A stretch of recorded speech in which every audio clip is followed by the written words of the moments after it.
Mary Martin here with an update on the new Texas insurance requirements for transportation drivers effective January of 2016. These laws affect insurance requirements for transportation network company drivers such as Uber, Sidecar, and Lyft.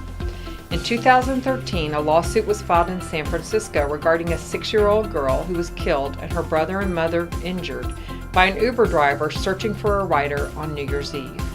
While that case ultimately settled, the insurance coverage was at issue. Who would pay for the civil damages awarded?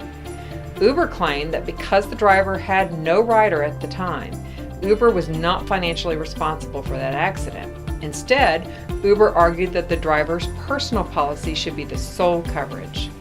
Texas passed a new law to solve this issue. Effective January 1, 2016, all transportation network companies and their drivers need additional coverage when the ride-hailing application is on, even if no one else is in the car. That puts the same requirements upon these services as taxi drivers currently must follow. The guidelines of this new law are found in Chapter 1954 to the Texas Insurance Code. The basic minimum liability coverage for Texas drivers is $30-60-25. That means you are covered for $30,000 per person injured in a wreck, up to a total of $60,000 per accident and $25,000 in property damage per accident. The law that went into effect in January for transportation network drivers requires $50-100-25 coverage.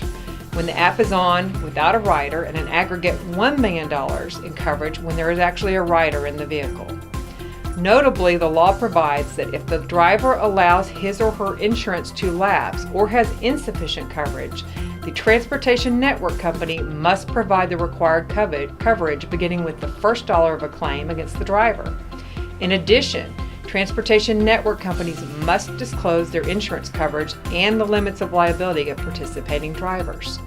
Companies such as Uber and Lyft have reportedly already complied and provided drivers with that commercial liability insurance up to the required $1 million. Moreover, some insurance companies now offer what's called end-to-end insurance coverage to Texas drivers to cover vehicles for personal use, ride-sharing, and other on-demand services. There may be more changes as the legislature convenes in 2017. We will continue to keep on top of those changes.